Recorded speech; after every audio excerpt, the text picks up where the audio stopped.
തൻ്റെ വീഡിയോ എടുക്കുന്നുണ്ടെന്ന് അറിഞ്ഞുകൊണ്ട് ക്യാമറയ്ക്ക് മുന്നിൽ അഭിനയിക്കുന്നതോ അനുകരിക്കുന്നതോ ആയ മനുഷ്യരുടെ സ്വഭാവമല്ല ഇത്.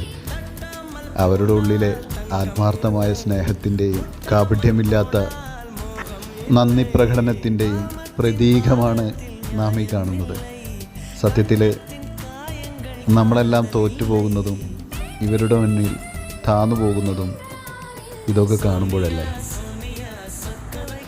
പെട്ടെന്ന് പരിസരബോധം വന്ന കാമുകിയുടെ പോലെ ഒരു ആക്ഷൻ കാണാം. ഇപ്പോൾ നോക്കിക്കോട്ടോ, കണ്ടില്ലേ? ഇനി പോയി കിടക്കാട്ടോ. പാവോ, കണ്ടില്ലേ? എന്തെല്ലാമോ പറയാനെന്നുള്ള പോലെ തോന്നുന്നുണ്ട് ആ മുഖത്ത് നോക്കുമ്പോൾ. പറയാനുള്ള വാക്കുകൾ അറിയില്ലല്ലോ അവർക്ക്.